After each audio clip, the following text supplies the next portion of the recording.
বেরিয়ে এলো শেখ হাসিনার পতনের আসল কারণ। ভিউয়ার্স, বিস্তারিত জানতে পুরো ভিডিওটি সঙ্গেই থাকুন। গণ অধিকার পরিষদের সভাপতি ও ডাকসুর সাবেক ভিপি নুরুল হক নুরু বলেছেন, শেখ হাসিনার অহংকার করেছিলেন বলেই তার পতন হয়েছে। শেখ হাসিনার পতনের পর সমগ্র মানুষের প্রত্যাশা এই দেশে এখন নতুনভাবে চলবে।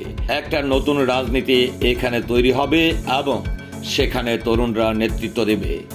যেই তরুণরা বুকে তাজা রক্ত দিয়ে ফেসিবাদের বিদায় করেছে, সেই তরুণদের হাতেই আগামীর বাংলাদেশ গড়ে উঠবে। তরুণদের হাতে দেশ ও দেশের মানুষ নিরাপদ।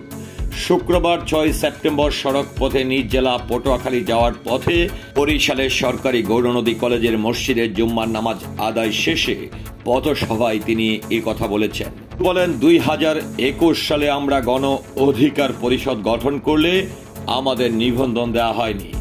এখন আমাদের নিবন্ধন হয়ে গেছে।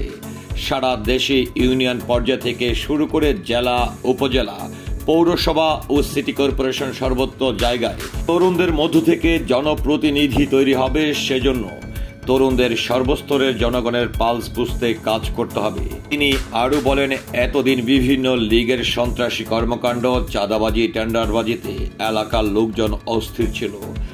আজ যেসব তরুণরা রাজনীতি করতে চান, বাংলাদেশের নতুনভাবে দেখতে চান, এসব দুঃশাসনের বিরুদ্ধে দাঁড়াতে হবে। যদি গণ অধিকার পরিষদ ও অঙ্গ সংগঠনের তরুণ বন্ধুরা মানুষের জন্য কাজ করতে পারে, তবে জনগণ আমাদেরকে গ্রহণ করবে এবং গণ অধিকার পরিষদ আগামীতে বাংলাদেশের নেতৃত্ব দেবে। এই সময় গণ অধিকার পরিষদের কেন্দ্রীয় ও স্থানীয় নেতাকর্মীরা উপস্থিত ছিলেন। ভিউয়ার্স, তৎকালীন সময়ের প্রধানমন্ত্রী শেখ হাসিনার পতনের আসল কারণ হিসাবে বিপি নূর যেটি বলেছে, এটি নিয়ে আপনার মন্তব্য কিংবা বক্তব্য কি?